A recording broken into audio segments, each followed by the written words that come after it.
Krishna, everyone. Welcome back once again to our continued series on the glories of our beloved Sri Vrindavan Dham. We're in the midst of a terrible surge in the pandemic here in India, working hard to help the devotees and others. But I was looking forward to giving this lecture today because it's a kind of solace in the midst of all this misery here in India. So, Nama Om Vishnu Padaya, Krishna Prishtaya Bhutale, Shrimati Bhaktivedanta Swaminiti Namane, Namaste Saraswati Deve, Gauravani Pacharine, Nivishesha Shunyavadi Pastrita Deshatarane. All glories to Prabhupada. So, I'd like to begin today by first of all reminding everyone of the past time where Nanda Maharaj once desired to leave Vrindavan and visit Mother Ganges in the Himalayan mountains. We discussed that pastime in detail last year, actually, but just going to recount a little bit because there's another pastime that's similar to that and easier to understand if we just touch on this one a little bit. So you may remember how a sadhu came to Vrindavan from Haridwar and told the people of Vrindavan how Garuda had once caught a big snake. And as he was carrying the poor creature off, they passed over the Ganges River in the Himalayan mountains. And as they did so, the snake's tail just barely touched the sacred Ganges water below, and the soul of the snake instantly left his body and manifested a divine four-armed form that resembled in every detail a resident of Vaikuntha. Now Garuda could understand that by the grace of the river Ganges, that snake had attained liberation. And so he personally carried that fortunate soul back to Vaikuntha. So upon hearing this pastime, you'll remember, Nanda Maharaj decided to immediately go on pilgrimage to Haridwar to take a bath in the Ganges. And as he was preparing to go with a few of the older gopas, cowherd men, Krishna approached his father and he said, quote, "Father, there can be nothing as purifying as living in Vrindavan.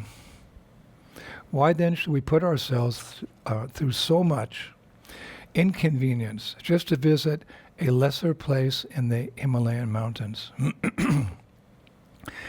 If all of you want to bathe in the Ganga, then we can do so right here in Vrindavan." He said Manasi Ganga, which is flowing over Govardhan Hill, like halfway actually, is non-different from the Ganges, flowing at Haridwar. So Nanda Maharaj, he thought for a moment, and then he challenged Krishna, his son. He said, "Oh Krishna, we will cancel our trip to Haridwar if Ganga Devi, riding on a crocodile, personally appears in the waters of the river you call Manasi Ganga." So Krishna said, "All right, let's go there right now and pray to Ganga Devi. Surely she will appear to us." So with that, Nanda Maharaj and all the cowherd men and other residents of Vrindavan as well, they all left for Govardhan Hill, where the Manasi Ganga flows. And when they reached there, suddenly it's described a soft glow appeared at the center of Manasi Ganga. Well, it's actually a lake now, a river, where it formed a lake at that particular part of Govardhan Hill. Right in the center of Manasi Ganga Lake, the divine form of a woman emerged riding on a great crocodile. It was Mother Ganga herself. How do we know? Because she was dressed in a white sari, decorated with many strands of pearls, and her complexion was moon white. It's described stunningly beautiful. And she carried a pot and a white lotus, and upon her forehead was a benevolent third eye. You hear about that sometimes in Vedic scriptures. She had a benevolent third eye, through which she saw all phases of time simultaneously. The Vayu Purana, in the Ganga Mahima section, I think it's verses 33, 34, and 35, describe her appearance there in Manasi Ganga so wonderfully. And I'll quote, "O goddess Ganga, you are situated on a white crocodile, and your complexion is as fair as milk. You hold 2 white lotuses in your 2 hands, and in your other 2 hands you hold 2 pots of nectar. I offer my obeisances unto your divine lotus feet, which are placed on the white lotus of Ganges water. Your body is very effulgent, like millions of winter moons, and you give boons to all the demigods. You are loved by Janu Rishi and as his daughter. O goddess, your sacred body is decorated with gorgeous jewelry, and the crown of a half moon decorates your brilliant forehead. You are decorated with white silk garments. O goddess, you give shelter to all the demigods. May I always reside on the banks of your holy waters." Ganga Ma Ki. So Nanda Maharaj and the cowherd men, seeing all this, they were convinced that, Manasi Ganga was indeed the Ganga that flows down from the spiritual world through the Himalayas. They accepted those sacred waters, and why not? Because we all know that Manasi Ganga in Vrindavan manifested from the mind of Sri Krishna. So they all bathed happily in her sacred waters, and they canceled the trip to Haridwar. That's the fitting conclusion. No one left Vrindavan. So, on another occasion, Nanda Maharaj, upon hearing the glories of what was known at the time as Kushastali, on the bank of the Gomati River, on the shore of the ocean in western India, wanted to leave Braj to visit that holy place. Now, Kushastali would eventually become the site where Krishna constructed Dwarka. It's eternally a transcendental abode, but sometimes Dwarka is manifest, sometimes it's not. But that's eventually where Krishna settled after leaving Braj. And he constructed, or he had his devotees, Vishwakarma, his devotee, construct Dwarka. So hearing this, that his father wanted to leave Braj to go see that sacred abode, Krishna again objected. He objected. He said, quote, "O father, why do we need to leave Braj to see Kushastali? Kushastali and Dwarka, the eternal abode of Lord Vasudeva, are always present in the area of Braja, known as Kushavana or Koshivana." That's interesting. Krishna said, we don't have to go there because Kushistali, or you could say Dwarka, are ever present here in Vrindavan. So we don't have to go. Just like we didn't have to go to the Himalayas. So as we've discussed on a number of occasions, all holy places in the universe, you could say in creation, have their residence in Sri Vrindavan Dham. All those holy abodes are actually expansions of their residences in their places in Vrindavan Dham.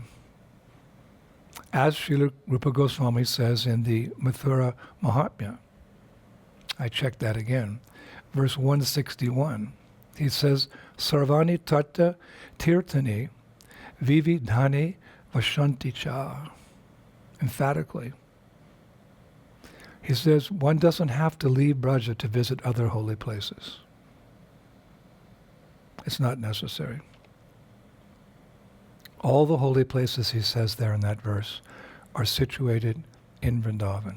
Sarvani tatta tirtani vividani vashanti cha. All holy places have their origins in Sri Vrindavan Dham, the words of Rupa Goswami. Therefore, we don't have to ever leave Braj. And Narottam Das Thakur, he writes, of course, in Prem Bhakti Chandrika, verse 5, Tirtha Jata Parishrama Kevala Manera Brahma Sarb-Siddhi Govinda Charan. Sarb-Siddhi Govinda Charan, famous verse. The struggle to travel to various holy places is simply the mind's mistake. Because to make spiritual advancement, all one actually needs is the lotus feet of Govinda. Prem Bhakti Chandrika, verse number 5. The struggle to travel to various holy places is simply the mind's mistake, because to make spiritual advancement, all one actually needs is the lotus feet of Govinda. And where do you find those lotus feet of Govinda? You find them all over the dust of Vrindavan. And I researched that point some more because I firmly believe that. After all my travels around India for the last 50 years and then spending so much time in our beloved Vrindavan, I came to the conclusion. So I found another reference like that. Srila Bhaktivinoda Thakur, he also says in his Kalyana Kalpataru, in the first branch, Song 14, verse 4, he says, Jai Tirthi Vaishnava Nai, Se Tirthi Nahi Jai, Ke Labha Haitiya Dore Deshe. He writes, in the holy places where Vaishnavas are not present, I will never go. What is the use of roaming around in such distant places? This is a Brajavasi. In the holy places where Vaishnavas are not present, I will never go. What is the use of roaming around in such distant places? Shri Brajabhumi Shri Vrindavan Dham Ki. So our ideal place to stay is Braja, full of Vaishnavas. So Krishna said to his father, "O father, why do we need to leave Braja to see Kushastali? Kushastali and Dwarka, the eternal abode of Lord Vasudeva, are always present in the area of Braja known as Kushavana or Koshivana, one or the other." So at that point, Nanda Maharaj remembered how Krishna had proven that the Ganges was actually present at Govardhan Hill.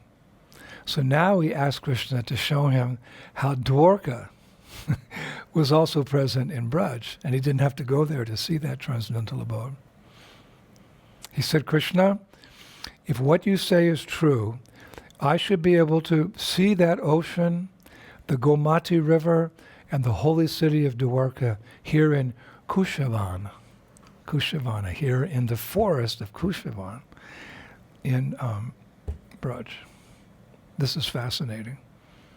So Krishna, again, he agreed, and taking his father by the hand, and with his friends, they all playfully, it's described, led Nanda Maharaj and the seniors, the older cowherd men, to Kushavana or Koshivan. And I was reading that they were laughing and joking the whole way. This is cowherd boys. What a wonderful life they have in Vrindavan. So upon arriving at this Kushavana, this particular forested area, it's described they first encountered a beautiful lake called Gomati Kund. So Krishna said, "Dear father, look, in this beautiful lake you will see Gomati Gata, and also all the wonders of Kushastali that you were searching for." So some of Nanda Maharaj's friends, they kind of nudged Nanda Maharaj and they said jokingly, because Krishna's just a little boy, so they're just entertaining him, so to speak. So they said to Nanda Maharaj, "Oh Raj, what can you see? What do you see? Really?" So Krishna did not appreciate their humor. So he'd said something just wonderful. Just wonderful. And we can take these words and just imbibe them into our hearts forever in trying to achieve a love for Vrindavan. Listen to this. He said, "My dear Father, O King of the cowherds, we can only see a holy place by its grace. Let us all bathe in Gomati Kund and pray for its favor. My dear Father, King of the cowherds, we can only see a holy place by its grace." The Dham you can only see the Dham if the Dham reveals itself to you. So Krishna said, let's just bathe in this Kund, this Gomati Kund, and pray for its favor. So to satisfy Krishna, because they weren't convinced yet, everyone changed into bathing clothes and they entered the lake. And as per tradition, all the Brajbasis, they offered palmfuls of Gomati Kunda water to itself. Like we do when we bathe in a holy river. The Ganges or the Jamuna or the Kaveri, or when I was up in the Kali Gandaki in Nepal, you take the water because it's sacred and you offer it back to the river itself. So when they did that, suddenly everyone saw the full glories of Kushavana, where Dwarka is quote unquote present. They saw the ocean because Dwarka is situated on the sea. They saw Gomati Gata, and they saw the invincible, how's it described, eternal residence of Vasudeva, the mighty city of Dwarka. And after this amazingly wonderful vision, Nanda Maharaj, returned to his capital with his cowherd associates, the elder Gopas, and told his subjects what had happened.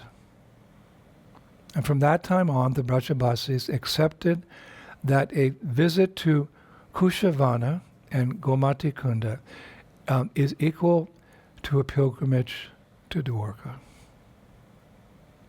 What a wonderful pastime. So, is Dwarka and the city of Dwarka and all its opulence actually present in Braj? Because it's a different mood, isn't it? Actually, the Acharyas say no. They say neither the city of Dwarka is present in Vrindavan, nor are any of the Krishna's associates in Dwarka present in Braja. Only the mood is there. This is subtle. Only the mood of Dwarka is present in that Kushavana. And the next question is, why would the residents of Vrindavan, be curious about such places, where there's some Aishwarya Bhav, some awe and reverence, which is not there in Vrindavan, only the intimacy of love for Krishna as a friend, as a child, as a lover. So why would the Brajbasis, like Nanda Baba and others, be curious about such places and want to visit them? The Acharyas say simply because such places have a connection to Krishna. That's the only reason. And I was thinking about that, and I remember Srila Prabhupada once gave the example of the father of a boy. So the boy's the father's relationship with the son is at home. Although the father spends much of his time at the office, his relationship with the son is at home, because when he's at home, he's playing with his son, he's joking with his son, he's wrestling with his son like that. But the father has another identity at work, at his office. But his son, he knows that, but that's not his rasa with his dad. Maybe sometimes he's curious. Like, Dad, what do you do at the office? But he's more concerned about wrestling, swimming, and playing with his father at home. So when the Brajabasis show some interest in the Himalayas or Dwarka like that, it's just a curiosity. And only because such places are connected to Krishna. Prabhupada said, the Lord's pastimes in Vaikuntha and the Lord's pastimes in Vrindavan can be compared to the father at work and the father at home. Krishna in Vaikuntha, that's more of a formal mood, whereas Krishna in Vrindavan, it's more of a playful mood. So the residents of Vrindavan, that's their mood. They want to be intimate with Krishna, but they may be curious about this Vaikuntha, Krishna in Vaikuntha. Sometimes that subject comes up, but they never lose the intimacy of love for Krishna in Vrindavan. So we all know that the mood of Dwarka and Vrindavan, it's quite different. In Dwarka, Krishna's devotees worship him with love, but such love is mixed again with this Aishvarya bhav, this awe and reverence. And that's fine. In the spiritual world, there are many varieties of ways to serve and love Krishna because Krishna, he desires that love from his devotee. It makes the spiritual world perfect and complete. But in Braj, there's no awe and reverence.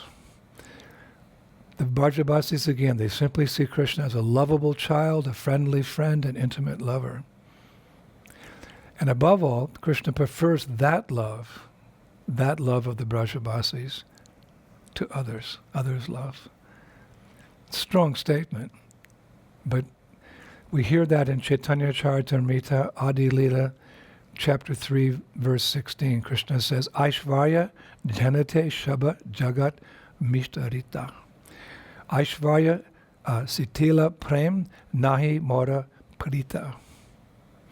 Knowing my opulences, the whole world looks upon me with awe and veneration. But devotion made feeble by such reverence does not attract me. This is love in the umpteenth degree. Now, this doesn't mean that the love of the Dwarkavasis is in any way imperfect. No. So how do we understand that? Well, Sri Rupa Goswami says in Bhakti Rasamrita Sindhu, Krishnasya purnata mata vyakta bud gokulantare purnata purna tatrata dwarka mathura dishu. A simple translation is that Krishna's pastimes in Dwarka are perfect. They're more perfect in Mathura, and they're most perfect in Vrindavan. That's the perfect explanation. The love of all of Krishna's pure devotees is pure.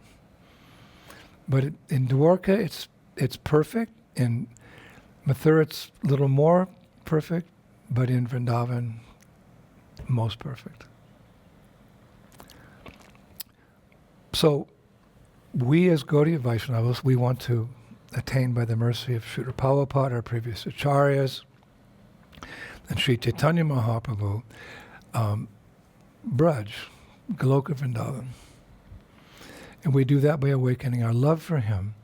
But it's not enough just to love him. One has to have what's called Raganuga Bhakti. One has to have spontaneous love. In Bhakti Rasamrita Sindhu, Sri Rupa Goswami says, Risham Sham Shushta Kurvanyo Vidhi Margena Sevate Keval Enaiva Shatada Mahi Shitvam Iyat Pure. He says, whosoever enhances their desire to engage directly in conjugal love with Krishna, but serves Krishna exclusively through the path of Vaidhi Bhakti, attains the position of a queen in Dwarka after some time. That's Bhakti Rasamrita Sindhu 1.2.303. That's an important verse for us to understand. The type of love that one gains through Vaidhi Bhakti, which means a path of, following all the rules and the regulations of devotional service. That's very important. That's how we begin on the path of devotional service. So if you only follow the path of rules and regulations without eventually aspiring for a spontaneous devotion to Krishna, Raganuga Bhakti, spontaneous love in Krishna consciousness, then we'll end up in Dwarka, in the conjugal love as a queen. We'll marry Krishna. But if one, under the guidance, especially of Srila Prabhupada and our 6 Goswamis, if one advances to the point of spontaneous loving devotion to Krishna, then that devotee or those devotees, they go to Goloka in the spiritual skies. It's progressive. And they love Krishna in a more intimate way, as a gopi or specifically as a manjari in our tradition. So in his commentary to that verse I quoted from Bhakti Rasamrita Sindhu by Rupa Goswami, there's a commentary by Srila Vishwanath Chakravarti Thakur, and he makes it very clear. He says, quote, "Only those who perform pure Raganuga bhajan, or again, spontaneous devotion, can achieve the Vrindavan which is full of Madhurya Ras, or intimate love." So again, we know who we are and we know where we're going and we would like to go. No harm in going to Dwarka, but we're Gaudiyas and we have this golden opportunity through the very deep teachings of our acharyas, and if we become very serious, to eventually awaken this spontaneous devotion which will take us to Goloka. And we know that was Uddhava's desire, of course. Now, Uddhava was a Dwarkavasi, but as you know, Krishna sent him to Vrindavan with some messages after some time because he missed the Brajabasis, so he sent them some messages from Dwarka, and he chose Uddhava to deliver those messages. But he had a hidden desire, Krishna, that he wanted Uddhava to see this spontaneous devotion that the Brajabasis had.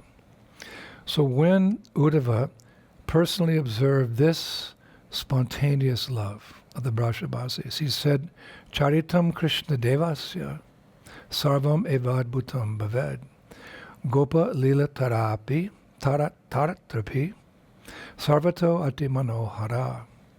Very famous. Uddhava said, after seeing the Brajabasis, "Although the pastimes of Lord Krishna are all amazing, still his coward pastimes are the most mind-enchanting." Although the pastimes of Lord Krishna are all amazing, still his cowherd pastimes are the most mind-enchanting. This is actually a verse from the Padma Purana, and it's quoted by a famous Vaishnava called Mukunda Goswami in his commentary to Bhakti Rasamrita Sindhu 2.1, verse 210. Although the pastimes of Lord Krishna are all amazing, still his cowherd pastimes are the most mind-enchanting. That's from the lips, that's from the heart of Uddhava. He had seen both, and that was his conclusion. Yes, so Braj. And even Krishna, when he was in Dwarka, he was hankering for Vrindavan. Even Krishna, he's in Dwarka, he's the king, everyone's worshipping him there with love, but with some awe and veneration, and that's his relationship with those devotees. But in his mind, he's thinking of Braj. So if he's thinking of Braj, we want to be in Braj. What's he thinking of? The spontaneous love of the Brajabasis, particularly his mother at one time. In Rupa Goswami's Padyavali, one of our favorites, in verse 338, we hear how Krishna was crying for the love of Mother Yashoda. It's described one day as Krishna was sitting in his palace in Dwarka, he began crying as he was remembering Mother Yashoda. And he spontaneously uttered the following verse. It's quite eloquent Sanskrit. So this is Krishna. Which mother will now take half-chewed betel nuts from her own mouth and lovingly feed them to me? Now who will subdue me with sweet words when I depart from the path of righteousness and act like a whimsical, naughty child? Now who will say, come here, wave her arm, place me on her lap, and retie my peacock feather when it falls due to playing around in Braja? Hare Krishna. Mother Yashoda ki. So an interesting note I'd like to share with you is how this forested area, known as Kushavana, or sometimes Koshivana, got its name in Braj, where Dwarka is present as a mood only, so the Brajabasis can come and curiously look at it because it's connected to Krishna. So how did Kushavana, which is Braj, how did that forest get its name? With a little research, we found out that forest got its name from a conversation Sri Radha once had with Krishna. Sometimes it's called Kushavana, sometimes it's called Koshivana. So I was reading that one time, this is interesting, Sri Radha locked herself in a grove in Kushavana. She locked herself in a grove in Koshivana. And when Krishna knocked on the door of that grove, this is how the acharyas describe it, she asked, Koshi, like that, Koshi, who are you? In Sanskrit, the phrase ka ashi, who are you, combines to become Koshi. So then a humorous exchange took place between the divine couple. Radha said, who taps on my door with one finger? And Krishna replied, oh crooked girl, don't you know Madhava is at your door? And Radha said, Madhava is a name of spring.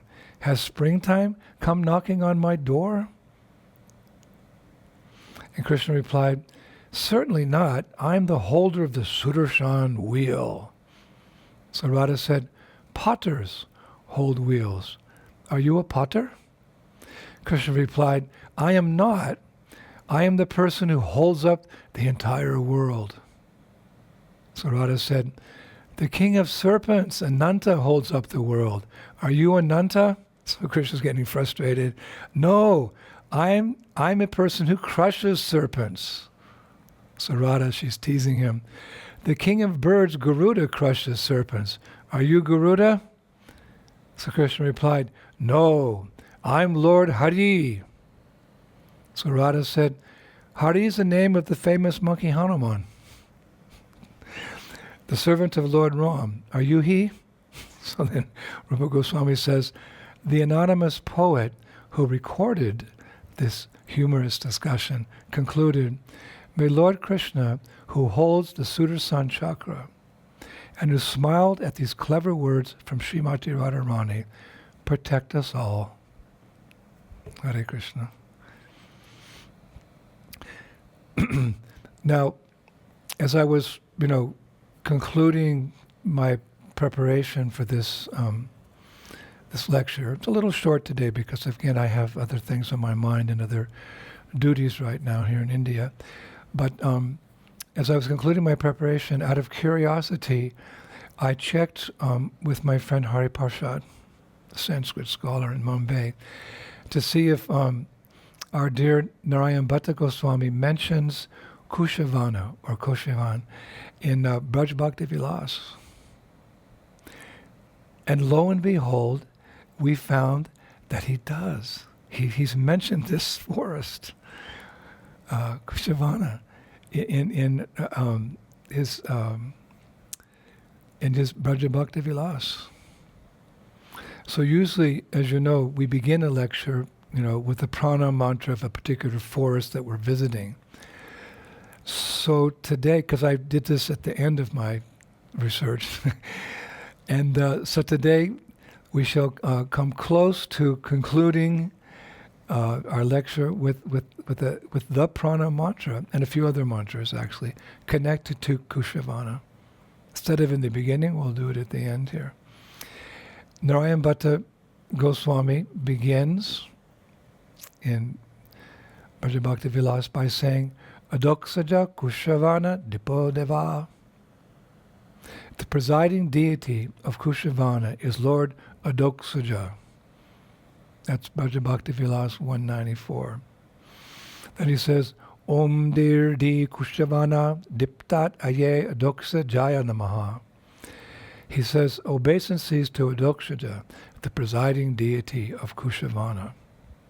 That's Brajabhakti Vilas 199. Then he says, Jeshta Krishna Chatur Dasyam Gatva Kushavanam Sabam Parartha Mam Kurute Yastu Pitrinam Akshaya Pradam. On the 14th day of the dark fortnight of the month of Jeshta, having gone to Kushavana, one who offers prayers gives limitless benefit to his forefathers. That's Brajabhakti Vilas 1030. Then he gives the prana mantra for this forest that we wandered in and discovered the mood of Dwarka and the curiosity of the Brajavasis to see anything connected to Krishna. So he gives the prana mantra for Kushavana. I was like so surprised when we found it. Punyaya Punya Urupaya Pavanaya Namo Namaha Akshaya Paladayaiva Nama Kushavanaya Te. Obeisances to Kushavana, the auspicious, purifying personification of piety and the giver of limitless benefits. Prana mantra. Brajabhakti Vilas 1030. He further says, chanting this mantra 13 times, offer pranams to this forest. One who does so becomes completely fulfilled on earth and also attains the highest immutable destination. Then he also says that in this forest there's a lake. We always discover a lake in these forests. It's a lake called Manasarovara. Manasarovara.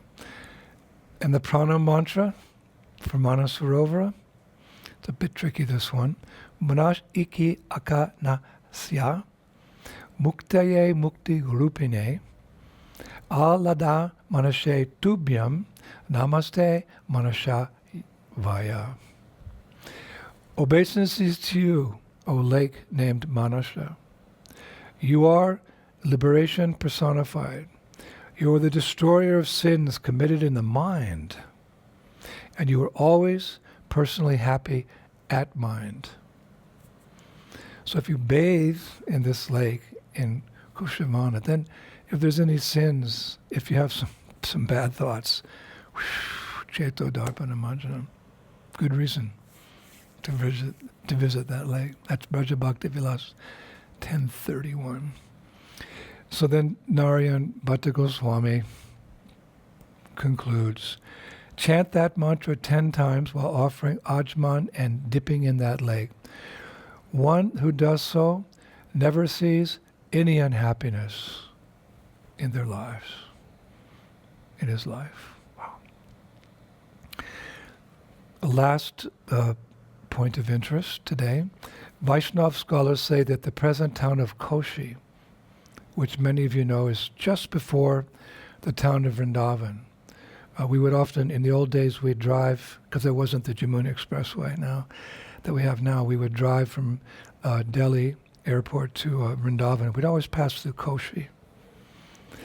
The scholars say that Koshi is within the forest of Kushavana. We're not far from Kushavana. We're in, it's maybe, 20 minutes or 30 minutes from Vrindavan, that town of that village of Koshi. And they say that Koshi is said to be the place where Nanda Maharaj had his granary. one last interesting detail. Kushavana ki, Vrajabhumi Shri Vrindavan Dham ki. So we always conclude with some prayers. And just as I was taking rest last night to get some solace and to taste some bliss, I was reading our beloved Srila Prabodhananda Saraswati's Vrindavan Mahima Murita, the Panchadasam section. And I just loved these verses. I thought I would share them with you, leave us on a high note. We've been on a very high place, Kushavana within Goloka Vrindavan, or even here in Gokul Vrindavan. But here's a wonderful, some wonderful verses glorifying Vrindavaneshwari, the Queen of Vrindavan. He writes,